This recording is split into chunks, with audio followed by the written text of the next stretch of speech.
Hola jóvenes, ¿cómo están? Espero que estén bien. Seguimos entonces con el etmoides. El etmoides es un hueso impar, o sea, es un hueso único. Es irregular, tiene características de huesos neumáticos, como de hueso papiráceo. Él está embebido entre los huesos del cráneo. Está ubicado debajo del frontal, está detrás del hueso lagrimal, por delante del esfenoides y por encima del maxilar superior.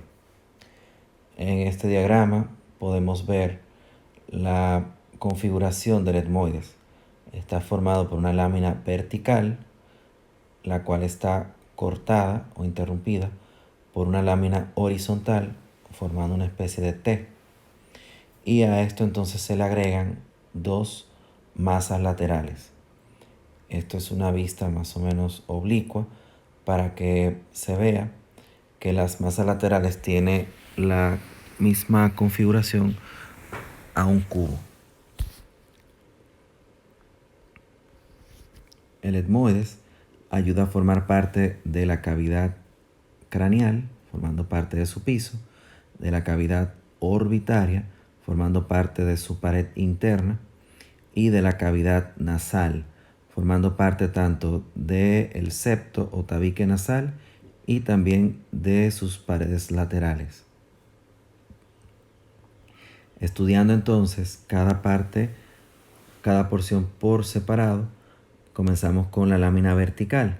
La lámina vertical, como dije, está interrumpida por la horizontal, quedando más o menos un tercio de la lámina vertical por encima de la horizontal y 2/3 por debajo. A esa porción que está por encima de la lámina horizontal se le llama apófisis crista galli. Esta apófisis es endocraneal y la vemos en el mismo plano medio del cráneo, a nivel de la fosa cerebral anterior, o sea, el piso del cráneo. Esta apófisis presenta un borde posterior en la cual inserta también la hoz del cerebro, que se las presenté cuando hablé del frontal, la hoz del cerebro, y por delante, la apófisis crista galli también está en relación con el agujero ciego. Por debajo entonces de la lámina horizontal, la lámina vertical se le llama lámina perpendicular. Esta entonces ayuda a formar parte del tabique nasal y tiene unos bordes. Esos bordes tienen relaciones articulares que les voy a mencionar. Tiene un borde posterior que se articula con el esfenoides a nivel de la cresta esfenoidal anterior. Tiene un borde posterior inferior, el cual se articula con el vómer. Tiene un borde anterior que se articula con la espina nasal del frontal y los huesos propios de la nariz. Y tiene un borde anterior inferior que en el cráneo seco lo vemos sin nada, pero en el vivo está en relación articular con el cartílago del tabique nasal. Esto es una vista bien desde arriba de la apófisis crista galli. El tabique nasal, entonces, si se estudiara individualmente, está compuesto por esos huesos que le mencioné. Miren, el vómer, cartílago de la nariz y la lámina perpendicular del etmoides. Algunas personas, para que más o menos tengan una orientación clínica, algunas personas tienen una desviación de ese tabique nasal, lo cual entorpece un poco el paso del aire y, dependiendo del grado de esta obstrucción, muchas veces necesita que sea corregido.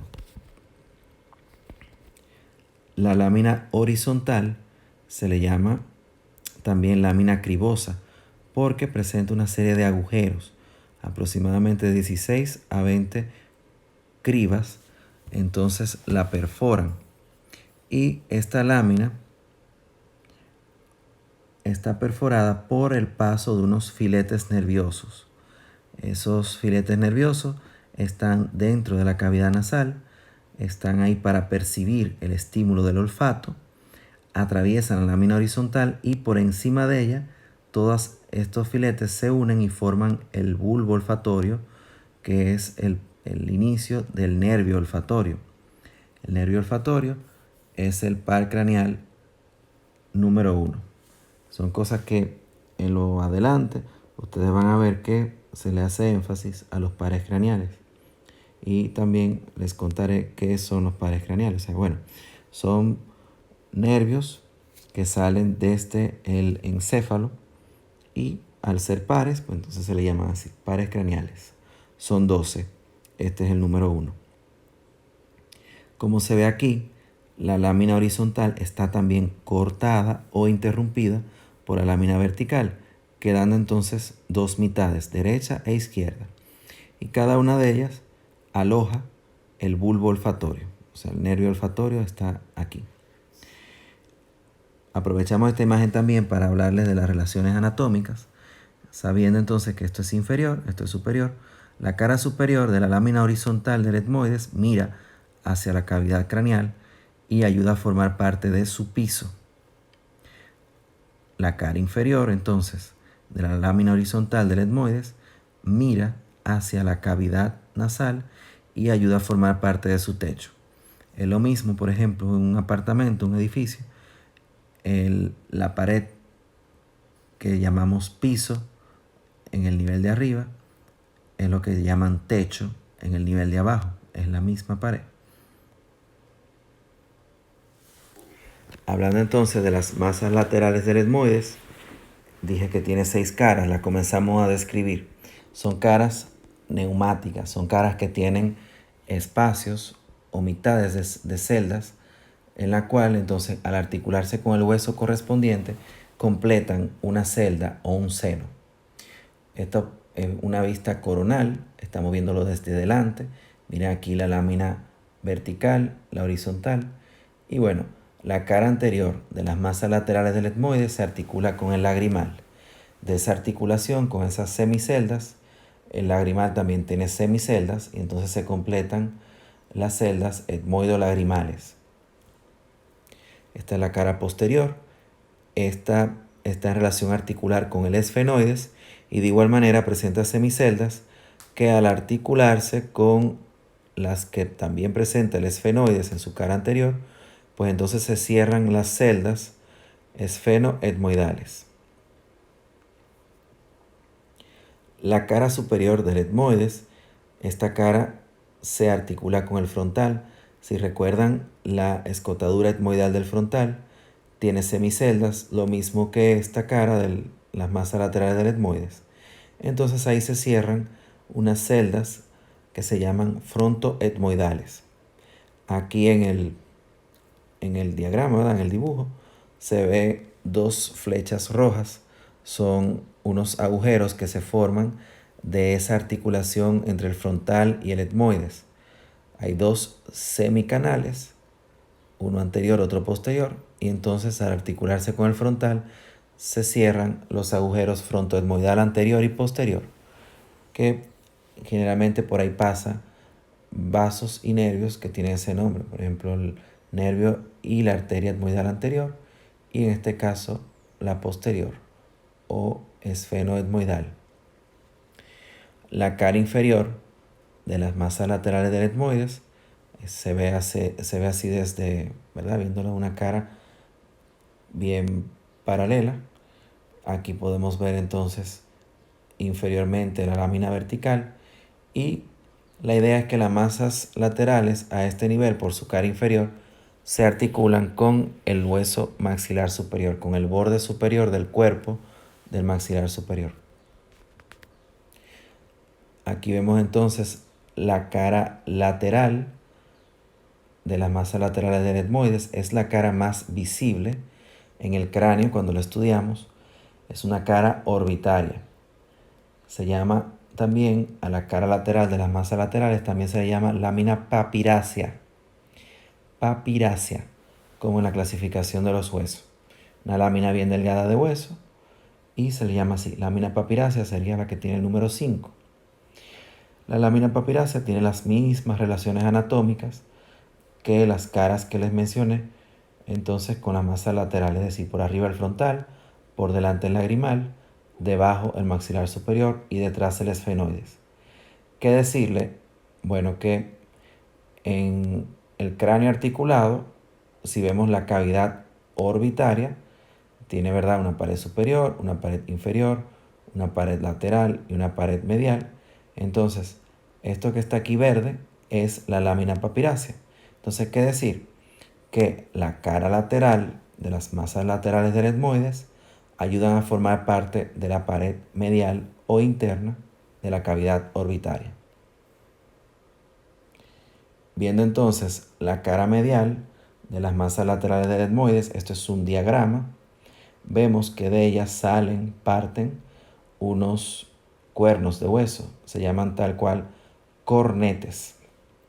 El etmoides tiene cornete superior, cornete medio. El cornete inferior es un hueso independiente en la cara. Estos cornetes en el vivo están revestidos de mucosa y sirven, es una especie de filtro natural que tenemos para el aire que inhalamos. El aire que inhalamos por medio de estos cuernos no pasa así totalmente lineal, sino que se vuelve turbulento en la cavidad nasal, cuestión de que cualquier partícula extraña que venga con el aire quede atrapada en ese torbellino y entonces la mucosa de la cavidad nasal lo atrapa y lo expulsa a través del moco. Entre los cornetes y la pared lateral de la cavidad nasal, entonces hay un espacio que se llama meato, meato superior, meato medio. El cornete medio tiene un saliente, pequeño saliente, del cual entonces se articula con el cornete inferior, que dije que es un hueso independiente de la cara. Pero ese cuerno, ese pequeño saliente que viene del cornete medio, se llama apófisis unciforme o gancho del etmoides. Esto es sencillamente un medio de articularse con el cornete inferior, un medio de sostén para el cornete inferior. Básicamente eso es en cuanto al etmoides. Esto es para que tengan una aplicación clínica y decirle este detalle, o sea, la separación entre la cavidad craneal y la cavidad nasal lo es solamente en una porción, la lámina cribosa, o sea, una lámina muy delgada de hueso y aparte está perforada. Muchas veces traumas o defectos, ya sea congénitos, produce entonces que esta separación se pierda y más bien se provoca una comunicación anormal entre el contenido del encéfalo, ¿verdad?, la cavidad craneal, y la cavidad nasal. Eso generalmente se relaciona con un paso anormal del líquido cefalorraquídeo, ¿verdad?, hacia la cavidad nasal. Solamente para que tengan cierta relación anatómica. Esto es todo en cuanto al etmoides. Seguimos más adelante con los demás huesos. Que estén bien.